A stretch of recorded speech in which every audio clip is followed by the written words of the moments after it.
Tātad ir iesniegti lēmumu projekti, ir iesniegums no deputāta Krimāna kunga. Tātad viņš bija iesniedzis vairākus lēmumu projektus, iesniegums, kuros bija nosaukti lēmumu projekti.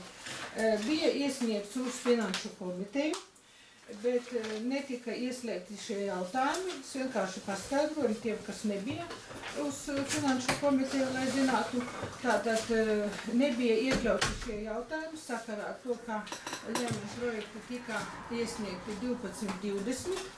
Sēde sākās 1, bet Finansu komitejas nolikums saka 10. punkts. Finanšu komitejas darba kārtība, izziņas materiāli, deputātu iesniegumi, kas ir Krimāna kunga iesniegums, priekšlikumi un jautājumi pieejami Finanšu komitejas deputātiem kancelējā un tiek nosūtīti komitejas locekļiem uz viņu e-pasta adresēm nevēlāk kā 1 dienu pirms komitejas kārtējās sēdes un nevēlāk kā 3 stundas pirms ārkārtas sēdes.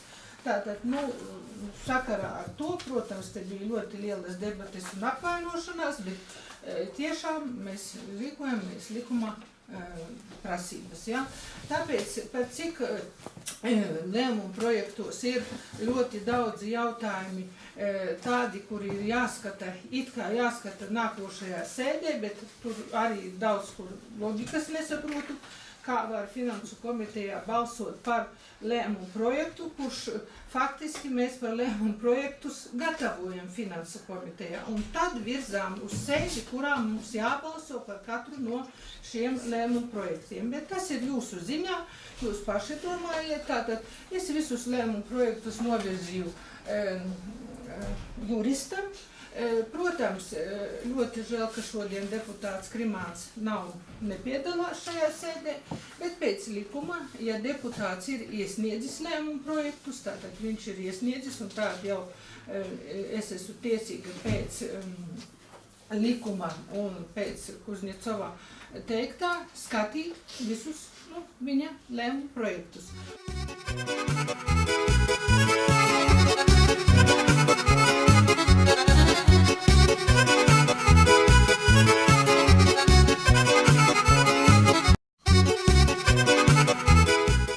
Tādi, kuri ir jāskata, it kā jāskata nākošajā sēdē, bet tur arī daudz, kur loģikas nesaprotu, kā var Finansu komitejā balsot par lēmumu projektu, kurš faktiski mēs par lēmumu projektus gatavojam Finansu komitejā. Un tad virzām uz sēdi, kurā mums jābalso par katru no šiem lēmumu projektiem. Bet tas ir jūsu ziņā.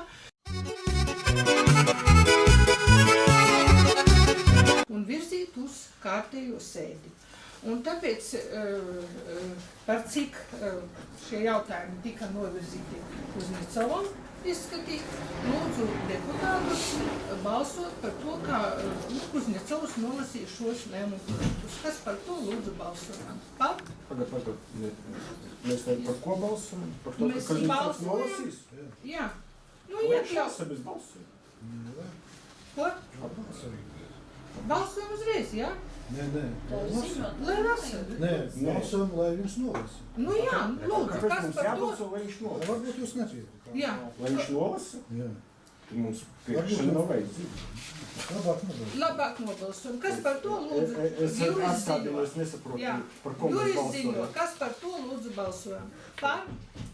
Tātad atturas pret? Atturas Pušņakovs pret? Es atstādinu. Atstādinu. Nesaprotu, par ko mēs balsojam. Labi. Bet mēs varam balsot, vai es tābolu vai ne.